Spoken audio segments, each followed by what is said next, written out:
Dubai, the city of gold, বিশ্বের অন্যতম প্রধান বাণিজ্যিক রাজধানী। কি নেই এই শহরে?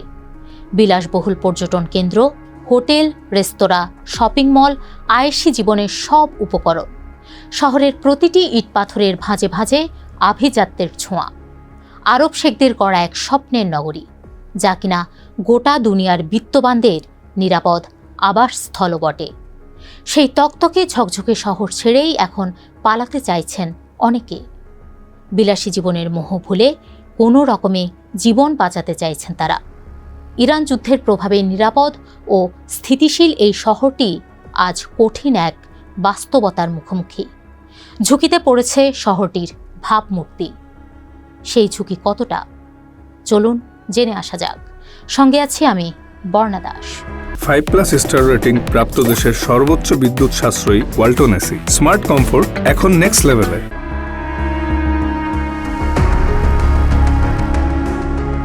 দুবাইয়ের বিখ্যাত পাম জুমেইরাহ দ্বীপের একটি বারে বন্ধুদের সঙ্গে জন্মদিন উদযাপন করছিলেন ব্রিটিশ রিয়েল এস্টেট পরামর্শক স্টেফানি বেকার। এরপর বার থেকে বেরিয়ে হোটেলে ফেরার পথে রাতের আকাশে হঠাৎই একটি অস্বাভাবিক বস্তু ছুটে যেতে দেখেন তিনি। কিছুক্ষণ পর একটি ড্রোন গিয়ে পড়ে 5 তারকা ফেয়ারমন্ট হোটেলে।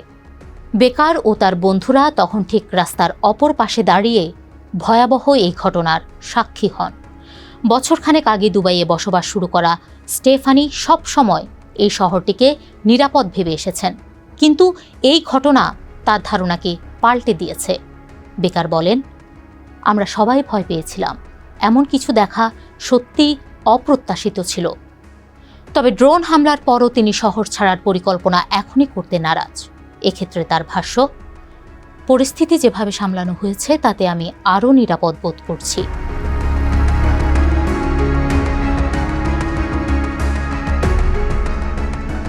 বিশ্বের নানা দেশের লাখো প্রবাসীর আবাসস্থল এখন দুবাই।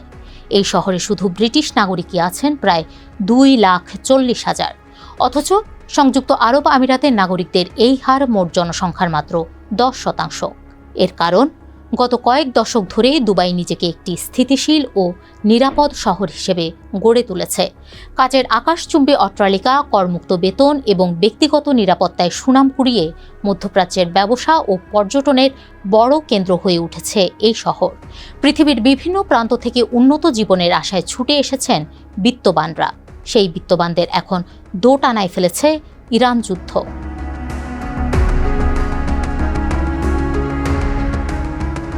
সংযুক্ত আরব আমিরাতের কর্তৃপক্ষ জানিয়েছে, ইরানের হামলা শুরুর পর থেকে দেশটির বিমান প্রতিরক্ষা ব্যবস্থা এখন পর্যন্ত মোট 285টি ব্যালিস্টিক ক্ষেপণাস্ত্র, 15টি ক্রুজ ক্ষেপণাস্ত্র ও 1567টি ড্রোন প্রতিরোধ করেছে।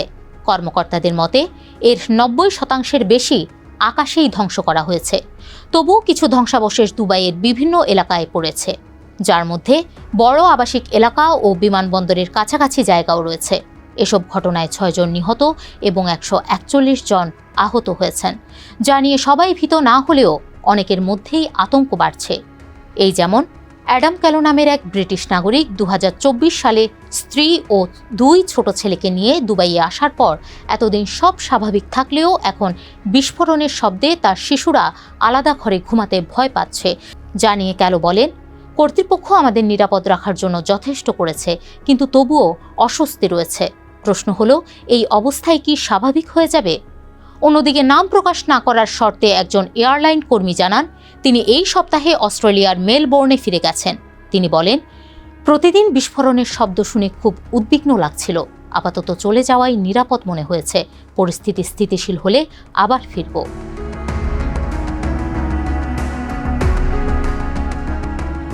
দুবাইয়ের উত্থান অনেকটাই নির্ভর করেছে বৈশ্বিক যোগাযোগের উপর।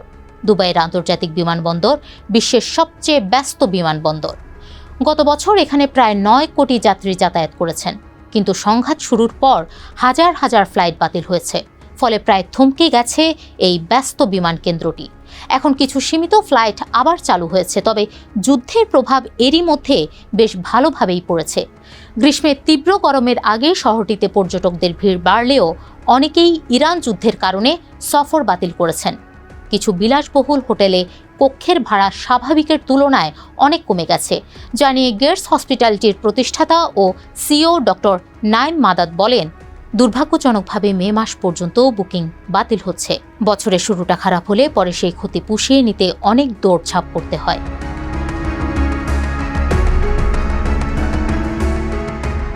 দুবাইয়ের সবচেয়ে বড় আকর্ষণ ছিল এর নিরাপত্তা। অস্থির মধ্যপ্রাচ্যের মধ্যে থেকেও কয়েক দশক ধরে তিলে তিলে এই ভাবমূর্তি অর্জন করেছে শহরটি। ইরান যুদ্ধের পর সেটি এখন প্রশ্নের মুখে। জানিয়ে মধ্যপ্রাচ্যের রাজনৈতিক অর্থনীতি বিশ্লেষক ক্রিস্টোফার ডেভিডসন বলেন, স্বল্পমেয়াদে দুবাইয়ের ভাবমূর্তির ওপর প্রভাব পড়তে পারে, তবে মূল ভিত্তি, অবকাঠামো, নিয়মনীতি, আবহাওয়া ও ভৌগোলিক অবস্থান অপরিবর্তিত রয়েছে। কাজেই দীর্ঘমেয়াদে শহরটির আকর্ষণ বজায় থাকবে। তাছাড়া দুবাইয়ের ভবিষ্যৎ অনেকটাই নির্ভর করছে ইরান সংঘাত কিভাবে শেষ হয় তার উপর। জানিয়ে ডেভিডসন বলেন, যদি ইরান দুর্বল হয়ে পড়ে তাহলে উল্টোভাবে সংযুক্ত আরব আমিরাতের আকর্ষণ আরও বাড়তে পারে। তবে যদি ইরানের বর্তমান সরকার টিকে থাকে তাহলে উপসাগরীয় দেশগুলোর সঙ্গে উত্তেজনা বাড়তে পারে, এমন আশঙ্কাও রয়েছে।